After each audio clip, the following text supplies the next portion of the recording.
যে ইসলাম নারীদেরকে যে মর্যাদার আসনে বসাইছে, নারীকে মায়ের আসনে বসাইছে, নারীকে বোনের বসাইছে, নারীকে কন্যার আসনে বসাইছে, নারীকে আদর্শ পুত্রবধূর আসনে বসাইছে। ইসলাম নারীদেরকে যতগুলো পদমর্যাদা দিয়ে তাকে বিশেষায়িত করা যায় সবগুলোই ইসলাম নারীদের ক্ষেত্রে প্রয়োগ করেছে।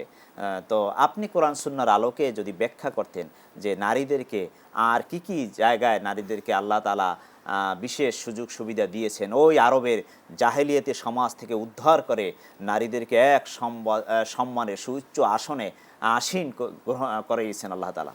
ধন্যবাদ আপনাকে। ইন্নাল হামদুলিল্লাহ ওয়াসসালাতু ওয়াসসালামু আলা রাসূলিল্লাহ। একটি চমৎকার বিষয় আপনি অবতারণা করেছেন, সেটা হচ্ছে নারীর অধিকার।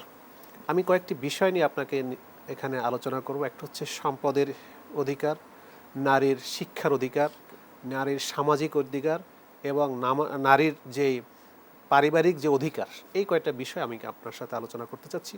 প্রথম হচ্ছে শিক্ষার অধিকার।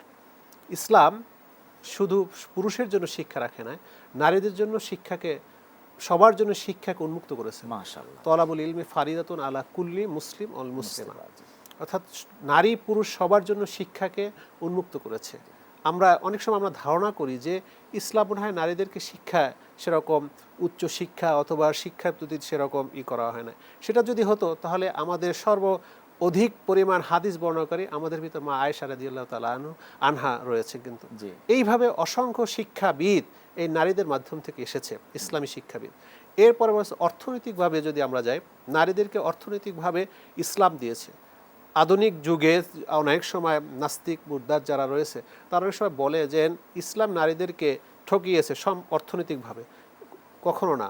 মিসলা হাজিল উনসাইন, এখানে বলা হয়েছে আপনার যদি আমার সন্তান, ধরেন আমার যদি একটা সন্তান থাকে ছেলে আর একটা যদি মেয়ে থাকে, তাহলে একটা ছেলে পাবে 2 ভাগ, মেয়ে পাবে 1 ভাগ।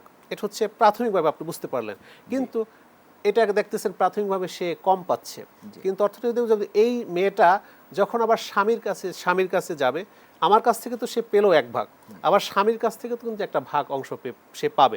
আমার মামা বাড়ি, আমার মামার সম্পত্তি অথবা আমার স্ত্রীর সম্পত্তি থেকে কিন্তু এই নারী সে পাবে। এরকম অসংখ্য জায়গা থেকে কিন্তু এই নারী সে সম্পত্তি পেয়ে যাচ্ছে, পাওয়ার অধিকার রয়েছে। এবং তার সমস্ত খোর পোষণ ব্যয়ভার কিন্তু স্বামীর উপরে ফরজ। তার এই যে একটা, এবং সে যদি চাকুরি করে, এই চাকুরির যে যদি অর্থনৈতিকভাবে যে সচ্ছল হয়, এবং সেটা কিন্তু কোনো স্বামী সে জবাবদিহিতা ইসলামে রাখে না। মাশাআল্লাহ, চমৎকার বলেছেন মাওলানা তাজুল ইসলাম কাউসারী।